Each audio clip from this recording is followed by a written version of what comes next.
And the Zags are going to get bigger as Ballo comes in and says to Kispert, hey, I get the low block on the block out here on the free throw. You go up a little bit higher. You're not going to argue with a guy who's the size that Ballo is at 7 foot and 260.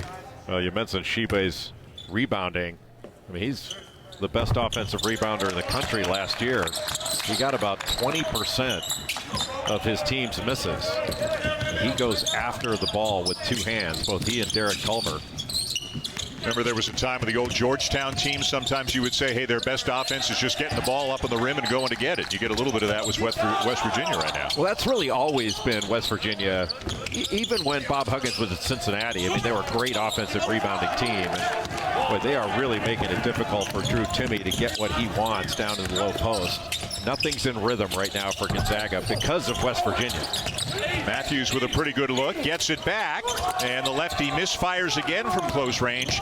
And now it's Nembhard, and depending on the Indiana Pacers, whose facility this is, that they can go back and use any kind of diagnostic or imaging facilities that they have here on site.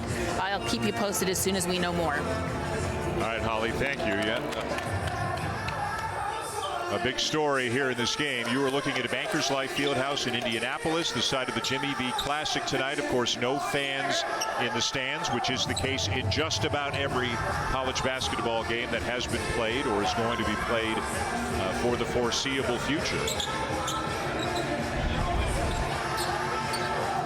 They're apparently reviewing whether or not this Nembhard bucket, it was counted as a three. They're having a look to see if it was a three or did he have a toe on the line.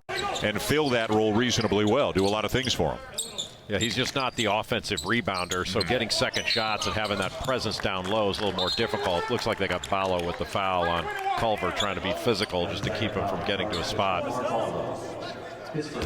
And you can see how Mark Few felt about that call. Yeah, one of the things without fans is you get to hear the whistles, and yes. There's been a lot of them. Mark Few has led the Zags to... Not interested. He says, but you could win one somewhere else. He goes, I think we can win one here. He's believed that from the very beginning.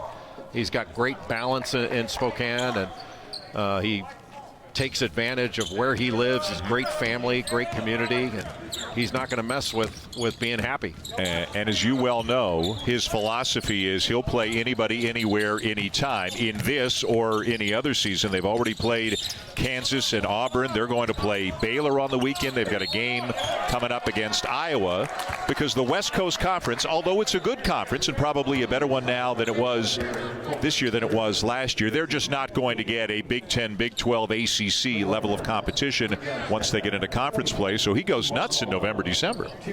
Yeah, and it's fun. Like, he plays a style that he wants to watch.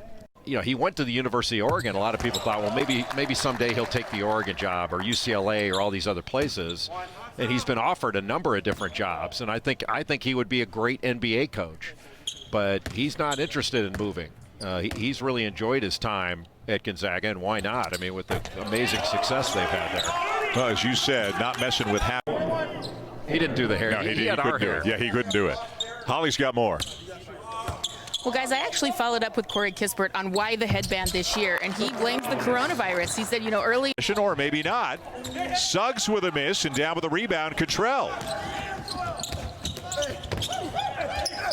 Ahead to Culver, who lays it in, and foul, too. It just didn't get called, and a walk. Boy, that was a fishing in Canada. That's true. Got to get a quick score here. Boy, not a good foul by Gonzaga.